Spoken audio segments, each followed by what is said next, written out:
नाममा सबैलाई जय मसीह। मेरा प्यारा भाइ बहिनीहरू, मेरो आदरणीय मेरा अभिभावकहरू, जति पनि यो युट्युब च्यानल हेर्दै हुनुहुन्छ उहाँहरू हजुर सबैलाई मेरो प्यारो माया प्लस मेरो प्यारो नमस्कार, साथै मेरो यीशु ख्रीष्टको नाममा सबैलाई जय मसीह। अनि सर्वप्रथम भन्नुपर्दा अनि आज चाहिँ मेरो पहिलो प्रयास मेरो युट्युब आफ्नो बाल संगतिमा तपाईलाई स्वागत छ। अनि यो चाहिँ मेरो पहिलो च्यानल हो अनि हजुरहरूले हेरिदिनु होला। अनि यसलाई हजुरहरूले मन पर्यो भने हजुरले लाइक अनि सब्सक्राइब अनि त्यसरी सेयर गरिदिनु होला म अनुरोध गर्दछु। अनि विशेष गरी अनि आज चाहिँ मैले तपाईहरुको अगाडि चाहिँ बालबालिकाहरूको लागि केही बाइबलको खण्डबाट अथवा बाल संगतिको एउटा बाइबल पुस्तकबाट चाहिँ मैले तपाईहरुलाई विशेष गरी एउटा बाल कथा लिएर आएको छु। अनि म सदा चाहिँ फेरि पनि तपाईहरुको अगाडि आउँदैछु। अनि बाल संगतिमा जति नानीहरू हुनुहुन्छ उहाँहरूलाई स्वागत छ। अनि आज चाहिँ म तपाईहरुको बीचमा चाहिँ एउटा बाल कथा एउटा बाइबल पुस्तकबाट चाहिँ तपाईहरुको निम्ति एउटा पुस्तक एउटा कथा लिएर आएको छु। एउटा कहानी एउटा कथा अनि एउटा चाहिँ तपाईहरुको निम्ति एउटा सत्य वचन लिएर आएको छु। अनि तपाईले त्यसलाई चाहिँ सुनिदिनु होला। अनि हुन्छ, सबभन्दा पहिला चाहिँ मैले यसमा जानुभन्दा अगाडि चाहिँ म तपाईहरुको निम्ति एउटा सानो प्रार्थना गरिदिन चाहन्छु। अनि प्रार्थना चाहिँ अब हामी सबैजना मिलेर प्रार्थना गरौँ, एउटा छोटो प्रार्थना हामी सबै भाइ बहिनीहरू। अनि हामीहरू चाहिँ सबैभन्दा पहिला चाहिँ जब हामी वचन पढ्छौँ अनि जब जे पनि काम गर्छौँ अनि सबभन्दा पहिला चाहिँ हामी येशू ख्रीष्टलाई चाहिँ अगुवाई माग्ने काम गर्दछौँ। अनि त्यही भएर नि आज हामी चाहिँ परमेश्वरलाई प्रार्थना गर्छौँ। सबैजना आउनुहोस् अब हामी प्रार्थना गरौँ। प्रभु येशू, तपाईको वचन सुन्नलाई यो मौका दिनुभएकोमा धन्यवाद। हामीलाई नयाँ कुरा सिक्नको निम्ति सहायता गर्नुहोस्। हामीले कसरी जिएर तपाईलाई खुसी तुल्याउन सक्छौं त्यो हामीलाई सिकाउनुहोस्। अनि प्रभु तपाई हामीसँग हुनुहोस् ताकि तपाईले हामीले जति पनि कथाहरू तपाईको बाइबलको खण्डहरूबाट जति पनि हामी कुराहरू सिक्नेछौं त्यो तपाईले हामीलाई ज्ञान बुद्धि विवेक तपाईले दिनुभएको होस्। अनि माग्दछौं अनि येशू ख्रीष्टको नाममा आमेन। हुन्छ भाइ बहिनीहरू, अब आज हामी सत्य बोल्ने स्वभावको बारेमा केही कुरा सिक्दैछौँ। सत्य बोल्ने अनि हामी कतिपय हाम्रो जीवनमा अनि हामीले कतिपय कुराहरूमा कसरी बोल्नु पर्छ भन्ने कुरा आज हामी सिक्न गइरहेका छौँ। अनि सबैभन्दा पहिला म तपाईहरुलाई सत्य के हो त भन्ने कुरा म तपाईहरुलाई भन्न चाहन्छु। सत्य, तपाईले केही कुरा गर्नुभएको छ या केही कुरा भन्न चाहनुहुन्छ भने त्यो कसरी भन्नुहुन्छ, त्यो तपाईले जे गर्नुहुन्छ त्यो नै तपाईले भन्नुहुन्छ भने त्यो सत्य हो। यदि तपाईले जे काम गर्नुहुन्छ त्यो तपाईले त्यसलाई अर्कै स्टाइलले त्यसलाई तपाईले बिगारेर त्यसलाई अर्कै स्टाइलले तपाईले गर्नुभएको कुरालाई तपाईले गर्नुभएको छैन भन्नुहुन्छ भने त्यो के त झुट हो। त्यही त आज हामीले त्यसरी नै आज हामीले सत्य बोल्ने स्वभावको बारेमा केही कुराहरू हामी हेर्न चाहन्छौँ। अनि मान्छेले कुनै पनि कुराको जिम्मेवारी अथवा त्यसको दोष आफूलाई नआओस् हैन। कुनै पनि कुराको आफूले लिएको जिम्मेवारीको यदि कुनै पनि कुरा आफूले जिम्मेवारी लिएको छ त्यो काम बिग्रिएको छ र त्यो कामको दोष आफूमा नआओस् भनेर त्यसलाई झुटो बोल्छ भने त्यो के हो त? त्यो सत्य होइन, त्यो झुट हो किन नानीहरू। त्यसैगरी कुनै पनि कुराको जिम्मेवारी अथवा त्यसको दोष आफूमाथि आएको कोही पनि व्यक्तिले चाहँदैन, हो किन नानीहरू। हामीले यदि कुनै पनि काम गर्छौँ अनि त्यसको नराम्रो होस् त्यसको दोष आफूप्रति नआओस् भन्ने कुरा हामी चाहन्छौँ। त्यसै कारणले कसरी हुन्छ त्यस कुरालाई मिलाएर हामीले त्यसलाई के गर्छ त हामी एउटा असल बन्न चाहन्छौँ। अरूलाई झुक्काएर भएको कुरालाई नभएको जस्तै र नभएको कुरालाई भएको जस्तै तुल्याउन आफू चाहिँ सुरक्षित हुन खोज्नु प्राय मान्छेको व्यक्तिको स्वभाव हो कि होइन।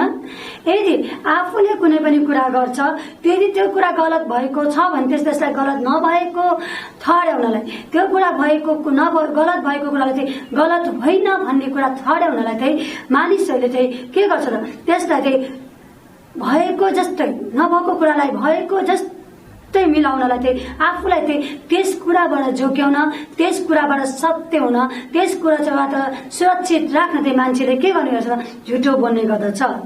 त्यो एउटा के हो त झुटो कुराको एउटा झुट कुरा बोल्ने गर्ने बानीको जरा हो।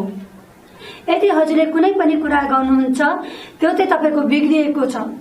यदि त्यस कुरा बिग्रिएको छ भने चाहिँ त्यो कुरालाई चाहिँ हजुरले सपार्नको लागि, त्यस कुराबाट आफूलाई दोष नआउनको लागि हजुरले यदि त्यसलाई चाहिँ नभएको कुरालाई भएको जस्तै बनाउनको लागि केही कुरा बोल्नुहुन्छ, त्यसलाई होइन मैले यो गरेको होइन अथवा हो यो काम मैले गरेको हो भन्नुहुन्छ भने त्यो कुरालाई चाहिँ तपाईले के गर्नुहुन्छ त? सत्यमा ढाल्नु हुँदैछ। त्यो के हो त? सत्य, मैले सत्य बोलेको हो भनेर थाल्नुहुन्छ भने त्यो तपाईको के हो त? त्यो एउटा झुट बोल्ने बानीको एउटा झडा हो। हरेक मानिसलाई झुट बोल्नु र गर्नु हुँदैन अथवा झुट बोल्नु हुँदैन भन्ने बानी थाहा हुँदै पनि उसले के गर्छ त? त्यसलाई चाहिँ झुट बोलिरहेको हुन्छ। अनि त्यो झुट बोल्नाले आफूलाई फाइदा भएको महसुस गर्छौं र आफूलाई चाहिँ सुरक्षित भएको महसुस गर्नको लागि अथवा महसुस भएको कारणले गर्दा हामीले चाहिँ के गर्छौं त? झुट बोल्न थालिरहेका हुन्छौं। हो नानीहरू, यदि हजुर स्कुल जानुहुन्छ, स्कुलमा गृह कार्य गर्नु भएन अथवा हजुरले चाहिँ घरमा म आमा बाबालाई चाहिँ हजुरले के भन्नुहुन्छ? म स्कुल गएँ भनेर जानुहुन्छ, तर स्कुलमा हजुर जानुहुन्न भने चाहिँ हजुरको म्यामहरूले, हजुरको शिक्षकहरूले हजुरलाई के भन्नुहुन्छ? हजुर हिजो किन आउनु भएको भन्नुपर्दाखेरि हजुरले चाहिँ म हिजो बिमारी परेको थिएँ अथवा बिमारी भएको थिएँ अथवा मेरो मम्मी बिरामी भएको कारणले म स्कुल आउन सकिनँ सर भन्नुभयो। त्यो कुराले हजुरलाई फाइदा गर्यो किनकि शिक्षकले हजुरलाई चाहिँ गाली गर्नु भएन, तर त्यो कुराले चाहिँ हजुरलाई के गर्यो त? दिन प्रतिदिन दिनै हजुरलाई चाहिँ एउटा झुट बोल्ने बानी चाहिँ बसालिरहेको हुन्छ। त्यस झुटबाट तपाईले केही कुराको चाहिँ हजुरले के गर्नुहुन्छ त? फाइदा पाएको, केही कुरामा आफू चाहिँ राम्रो भएको पाउनुहुन्छ, तर हजुरलाई थाहा हुँदैन कि त्यही झुटले चाहिँ तपाईहरुलाई चाहिँ एउटा चाहिँ नराम्रो बानी वहीतिर एउटा झुट बोल्ने बानीतिर लगिरहेको कुरा चाहिँ हजुरलाई थाहा हुँदैन। जब एउटा झुट बोल्छ तब अरू झुट बोल्नलाई तपाईलाई अप्ठ्यारो लाग्दैन नानीहरू। यदि हजुरले आज घरमा बाबा मम्मीलाई झुट बोलेर पैसा चोर्नु भयो, केही खानु भयो, बाबा मम्मीले खै त हजुरले कहाँबाट पाउनु भयो भने हजुरले के भन्नुहुन्छ त? यो चाहिँ मलाई मेरो साथीले दिएको हो। यदि त्यो झुटले त हजुर बाँच्नु भयो, तर त्यो झुटले तपाईले कसलाई लुकाउन सक्नुहुन्न त? परमेश्वरलाई नानीहरू। किनभने हजुरलाई थाहा छैन होला, एउटा झुटले अर्को झुटलाई जन्माउने काम गर्दछ। अर्थात् एउटा झुट लुकाउनलाई मान्छेले अर्को झुट बोल्दै जानु पर्दछ।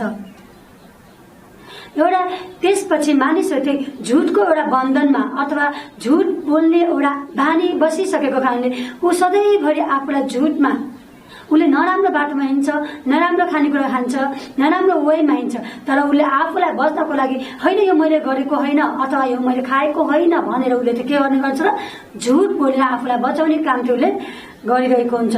तर नानीहरू, त्यो कुरा चाहिँ हामीलाई थाहा हुँदैन कि हामी त्यो एउटा झुटको बन्धनमा अथवा हामी एउटा झुटको परिक्षेत्रमा चाहिँ हामी परिसकेका हुन्छौँ।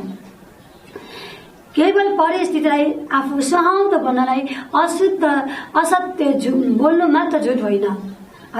यदि कुनै पनि परिस्थितिलाई आफू सुहाउँदो बन्नलाई अथवा कुनै पनि वातावरण अथवा कुनै पनि कुरालाई आफूलाई मिलाउनको लागि अथवा आफूलाई राम्रो बोल्नु मात्र झुट होइन, तर हामीद्वारा भएका केही गल्ती कुरालाई अरूले थाहा नपाउन् भनेर लुकाउनु पनि के हो त? झुट हो। त्यो चाहिँ कस्तो झुट हो त? त्यो एउटा कपट सहितको झुट हो। यदि हामीले केही काम गर्छौं र हामीले केही कुरा गल्ती गर्छौं, त्यो गल्ती लुकाइराख्नको लागि हामीले त्यसलाई चाहिँ त्यो गल्ती त अरूले थाहा नपाओस् भनेर त्यसलाई चाहिँ लुकाइराख्छौं अथवा त्यसलाई लुकाइराख्न खोज्नु पर्ने एउटा के हो त? कपट सहितको झुट हो। यसरी झुटको बन्धनमा परेको कारणले गर्दा मानिस न आफूप्रति न परमेश्वरप्रति खुला हुन सक्छ र न परमेश्वरप्रति चाहिँ इमानदार हुन सक्छ। कतै कसैले थाहा पाउने हो कि भन्ने डरले पनि ऊ आफूलाई जोगाउनको निम्ति पनि के गर्छ र? त्यस झुटमा चाहिँ ऊ अड्केर बस्छ। ऊ कहिले पनि तारा बस्दैन झुटबाट। ऊ चाहिँ आफूलाई चाहिँ त्यो झुटमा लानलाई चाहिँ के हुन्छ त? कर लाग्छ। फलस्वरूप त्यसको फलस्वरूप चाहिँ के हुन्छ, मानिसहरू अन्त्यमा गएर एक्लो पर्छन्। किनभने मानिसहरूले के भन्छन्, यो त सधैँ झुट बोल्छ, यसले केही गरेको हुन्छ, यसले गल्ती गर्छ तर गरेको हुँदैन भनेर सधैँभरि झुट बोल्छ भनेर मानिसले तिम्रो साथ छोड्दै गएर तिमीलाई चाहिँ एउटा एक्लो बनाइदिन्छ। उनीहरूले तिम्रो साथीको साथ पनि छोडिदिन्छन्। सो नानीहरू, हामी त्यो एउटा परमेश्वरलाई पछ्याउने, सत्यतालाई पछ्याउने हुनुपर्दछ। हामीहरू झुट बोलेको र अरूलाई बताउन पर्ने कुराहरू आफैतिर लुकाइराखेको परमेश्वरले पनि चाहनु हुँदैन। हामीले यदि झुट बोल्यौं, हामीले केही कुरा गल्ती गरेका छौं भने त्यो कुरा लुकाइराखेको पनि परमेश्वर चाहनुहुन्न। परमेश्वर चाहनुहुन्छ हामीहरूले सत्य बोलेको। परमेश्वर चाहनुहुन्छ हामीहरूले जहिले पनि सत्य बोलेको। अनि हामीले हामीले सोच्छौं कि हामीले केही कुरा गर्छौं, त्यो परमेश्वरलाई थाहा हुँदैन। तर परमेश्वरलाई चाहिँ हामी के सोच्ने गर्छौं, यो कुरा चाहिँ परमेश्वरले देख्नुहुन्न होला, मैले लुकेर गरेको छु, हाम्रो बाउ आमाले देख्दैनन्, हाम्रो आफन्तले देख्दैनन्, गरौँ न।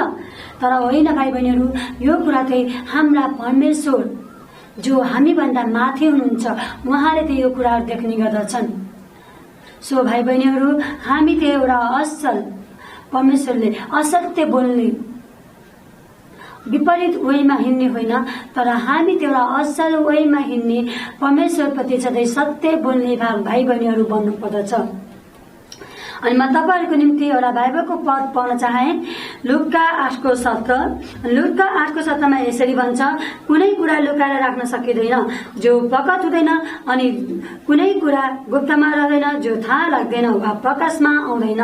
यसकारण होशियार रहौ, तिमीहरू कसरी सुन्छौ, किनकि जससँग छ त्यसलाई अझ दिइनेछ र जससँग छैन त्यससँग जे छ भने त्यसले ठान्छ त्यो पनि त्यसबाट खसिनेछ। देख्नुभयो भाइ बहिनीहरू, हजुरहरूसँग जे कुरा छ त्यो कुरा चाहिँ कहिले पनि लुकाएर राख्न सकिँदैन, कहिले पनि। यदि आज हजुरले झुट बोल्नु भयो, त्यो झुट चाहिँ आज नभएर एक दिन न एक दिन हजुरको बाबा आमाले थाहा पाउने गर्दछन्, आफन्तले थाहा पाउने गर्दछन्, साथीहरूले थाहा पाउने गर्दछन्। सो भाइ बहिनीहरू, हामीहरूले चाहिँ झुट नबोलौं, किनभने हामी सत्य बोल्ने स्वभावको हुनुपर्दछ। यदि हामीले सत्य बोल्यौं भने हामी सत्य बोल्दा बोल्दै कतिपय कुरामा हामीले एक्लो परे तापनि अथवा अन्त्यमा तर केही समयपछि हामी सबैको अगाडि राम्रो इमानदार व्यक्ति बन्न पुग्छौं। सो हाम्रो यदि हामी चाहिँ गल्ती गर्यौं भने सबैले हामीलाई त्यो झुटो मानिस हो भनेर चिन्छौं, तर हामीले यदि राम्रो गर्दै गयौं भने सबैले हामीलाई हो यो त सत्य बोल्ने मान्छे हो, यसलाई चाहिँ हामीले साथ दिनुपर्छ भनेर हामीलाई भन्ने गर्दछन्। हामी त्यसै गरी हामीले बाइबलमा पनि एउटा पुस्तकको बारेमा एउटा सत्य बोल्न सिक्ने भन्ने कुरा हेर्नेछौँ। अब हामीले चाहिँ प्रभु येशूको एकजना चेलाले कसरी सत्य बोल्न सके भन्ने कुरा हामी हेर्नेछौँ। अब बाइबलबाट हामी केही कुरा तपाईलाई हेर्नेछौँ, केही कुरा भन्नेछु म बाइबलबाट कि सत्य बोल्दा परमेश्वरको चेलाले चाहिँ सत्य बोलेको कारण ऊ कस्तो छ त, उसले कसरी सत्य बोले भन्ने कुरा चाहिँ म हजुरको निम्ति भन्दैछु। यहूदाले धोका दिए परमेश्वरलाई, हो कि होइन? हामीले थाहा छ भाइ बहिनीहरू, बाइबलमा हामी हेरेका छौँ यहूदाले चाहिँ परमेश्वरलाई धोका दिए। परमेश्वरलाई धोका दिएपछि त्यही जब येशूलाई चाहिँ सिपाहीहरूले समातेर लगे, पत्रुस परमेश्वरका अर्को चेला पत्रुस चाहिँ टाढैबाट येशूलाई पछ्याउन थाले।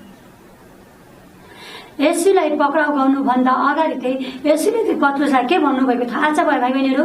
तिमीले चाहिँ मलाई 3 पल्ट इन्कार गर्नेछौ भनेर भन्नुभएको थियो। तर पनि त्यसपछि जब यहूदाले चाहिँ जब येशूलाई धोका दिए, पत्रुसले चाहिँ येशूको पछि येशूलाई के गर्छन् उनीहरूले कहाँ लगेर के गर्छन् भन्ने कुरा हेर्नको लागि ऊ गइरहेका थिए। अनि जब त्यस रात चाहिँ बहुत जाडो, एकदम धेरै जाडो भएको कारणले सिपाहीहरू चाहिँ आगो ताप्न बसिरहेको बेलामा ऊ पनि ती सिपाहीहरूसँग ती मानिसहरूसँग आगो ताप्न बसे। जब आगो तापिरहेको बेलामा एकजना केटीले एकजना नौकरनीले त्यहाँ आएर के भने त, तिमी त गालिली होइनौ, तिमी त परमेश्वरका चेला होइनौ र? त्यसपछि पत्रुसले कसरी झुट बोले त? पत्रुसले भने ऊ त अब आफूलाई ठहराउनु छ, ऊ त आफूलाई झुटो असल देखाउनु छ, ऊ त होइन। उसले त आफूलाई एउटा असल देखाउनको लागि उसले चाहिँ उनीहरूको अगाडि ती मानिसहरूले म त येशूको चेला होइन भन्नको लागि उसले एउटा झुट बोल्यो। होइन, म त यसोको चेला होइन, म उसलाई चिन्दा पनि चिन्दिन। त्यसै बेला अरू चेला, अरू पुरोहितहरूले, अरू मानिसहरूले के भन्छ, होइन तिमी त गालीले हौ, तिम्रो बोलीले मैले चिनेको छु। तर पत्रुसले 3 पल्टसम्म इन्कार गरे कि होइन तिमी त के हो त, गालीले हो भन्दाखेरि पत्रुसले के भने, होइन म त यिनलाई चिन्दिन। निश्चय पनि उनको बिचमा झुट बोलेर बाँच्न सकिन्छ भन्ने थियो, हो कि होइन भाइ बहिनीहरू? किनभने पत्रुसले चाहिँ 3 पल्ट किन इन्कार गरे त? किनभने उसको त्यो कुराले चाहिँ ऊ होइन परमेश्वरलाई नचिनेको व्यक्ति हो भन्न आफूलाई चिनाउन सकोस् भनेर ऊ झुट बोलेको थियो। तर परमेश्वरलाई इन्कार गरेर उनी ठुलो अपराधमा परे, उनी ठुलो धोकामा परे। परमेश्वरलाई इन्कार गरेर जब बिहान भयो अनि त्यसपछि उसलाई पछुताउनु पर्यो। ओहो, तर पछि भयो उसलाई पछुताउनु पर्यो, ऊ साह्रै उसलाई गाह्रो भयो। अनि भाइ बहिनीहरू, अनि हामीले यसमा देख्ने गर्छौँ, अनि हामीले लुकाको 22 अध्यायको लुका 22 को चाहिँ हामीले लुका 22 अध्यायको 60 देखि चाहिँ हामी 62 सम्म 60 देखि 62 हामी हेर्नेछौँ। लुका 22 को 60 देखि 62। अनि यसमा लेखिएको छ 60 देखि 62 मा लेखिएको छ, तर पत्रुसले भने, ए मानिस तिमी के भनिरहेको छौ, म जान्दिन। तिनी बोल्दा बोल्दै भाले भास्यो। अनि 60 मा भनेको छ, ए मानिस तिमी के भनिरहेको छ, म जान्दिन, किनभने म यिनलाई चिन्दिन भन्दा भन्दै थिए। भोलिपल्ट चाहिँ के भयो त भन्दा भन्दै थिए उनी त्यसरी बोल्दा बोल्दै भाले बस्यो। अनि प्रभुले भन्नुभएको आज भाले बाँच्नु अघि तिमीले मलाई 3 पल्ट इन्कार गर्नेछौ भन्ने कुरा चाहिँ पत्रुसले सम्झे। के सम्झे त? पत्रुसले चाहिँ परमेश्वरले भन्नुभएको कुरा चाहिँ उसले सम्झे। आज भाले बाँच्नुभन्दा 3 पल्ट बाँच्नुभन्दा अगाडि चाहिँ 3 पल्ट चाहिँ तिमीले मलाई इन्कार गर्नेछौ भन्ने कुरा चाहिँ पत्रुसले सम्झे। तब पत्रुसले उनी त्यहाँबाट उठे, ती मानिसहरूको छेउबाट उठेर बाहिर गएर धुरु धुरु रुन थाले र उनले भने, प्रभु मलाई माफ गर्नुहोस्, प्रभु मलाई माफ गर्नुहोस्, ताकि मैले तपाईँको अपमान गरेँ, तपाईँलाई मैले चिन्न सकिनँ। अनि त्यसपछि केही समय बित्दै गयो। केही समय बित्दै गएपछि उनी एउटा परमेश्वरलाई उसले पश्चाताप गरेको कारणले, परमेश्वरलाई उसले चाहिँ एउटा क्षमा मागेको कारणले केही समयपछि ऊ के हो त असल मानिस बने। ऊ भिन्दै प्रकारको मानिसहरू बन्न थाले। अनि हामीले प्रेरित 4 को 13 देखि 20 मा हामी देख्न सक्छौँ। अनि पत्रुसले चाहिँ आफ्नैहरूको चेला, परमेश्वरको अर्को चेला जो यूहन्ना भन्ने चेला थियो, अनि पत्रुस र यूहन्नाले चाहिँ परमेश्वरलाई इन्कार गरेको कारणले उनीहरूले धेरै पछुताए। उनीहरूले के गरे त क्षमा मागे। त्यसपछि परमेश्वरको कृपा, परमेश्वरको अनुग्रह उनीहरूप्रति भयो, परमेश्वरले उनीहरूलाई क्षमा दिनुभयो। अनि परमेश्वरको लागि चाहिँ त्यसपछि चाहिँ पत्रुस चाहिँ अर्कै भिन्दै प्रकारको मानिस बन्न थाले। अनि ऊ चाहिँ के भयो त, पत्रुस चाहिँ भिन्दै भएका छन्। ऊ सत्य बोल्नलाई अब उनी कति पनि डराउँदैनन्। हामी यो कुरा चाहिँ प्रेरितको 4 अध्यायको अथवा प्रेरितको 4 अध्यायको 13 देखि 20 मा चाहिँ हामी देख्न सक्छौँ यो कुरा चाहिँ। अनि जब यसमा लेखिएको छ, अनि पत्रुस चाहिँ अब परमेश्वरको बारेमा सुसमाचार सुनाउन, परमेश्वरको बारेमा चाहिँ उसले प्रचार गर्न चाहिँ ऊ चाहिँ डगमगाउँदैन। अनि ऊ चाहिँ के गर्दैन त, ऊ डराउँदैन। अनि उसले चाहिँ मानिसहरूको अगाडि ऊ अब वचन दिने, मानिसहरूको अगाडि ऊ प्रचार गर्ने मानिस ऊ भएका छन्। ऊ भिन्दै प्रकारको भएको छ। अनि उसले चाहिँ अब ऊ चाहिँ सभाघरमा गएर परमेश्वरको वचन दिने, सभाघरमा गएर परमेश्वरको प्रचार गर्ने गरिरहेको बेलामा मानिसहरूले उनीहरू के भन्छ त, ओहो यिनले चाहिँ परमेश्वरको आज्ञा मानेर यिनले चाहिँ परमेश्वरलाई चाहिँ अब बुझ्न थाले, परमेश्वरलाई चाहिँ अब यिनले सही भन्न थाले, यिनीहरूले चाहिँ रोगहरू निको बनाउन थाले। अब यिनलाई चाहिँ सभाघरबाट हटाउनु पर्छ। त्यसपछि ती मानिसहरूले चाहिँ एकमत भएर यूहन्ना र पत्रुसलाई चाहिँ बाहिर निकालेर के भने त, अब तिमी परमेश्वरको नाममा कुनै पनि कुरा नबोल्नु, परमेश्वरको प्रचार नगर्नु, परमेश्वरको नाममा कुनै पनि रोगहरू निको नबनाउनु भनेर जब ती मानिसहरूले पत्रुसलाई भने, तर पत्रुस र यूहन्नाले तिनीहरूलाई उत्तर दिए। परमेश्वरको कुरा सुन्नुभन्दा तपाईहरुको कुरा सुन्नु परमेश्वरको दृष्टिमा ठीक हो कि हैन तपाई आफै विचार गर्नुहोस्। किनकि हामीले देखेका र सुनेका कुराहरू हामी नबोली बस्न सक्दैनौं। हो भाइ बहिनीहरू, जे छ परमेश्वरले जे गर्नुभएको छ त्यो कुराहरू बोल्न, त्यो कुराहरू सिक्नलाई चाहिँ, त्यो कुराहरू भन्नलाई चाहिँ हामी डगमगाउनुहुन्न।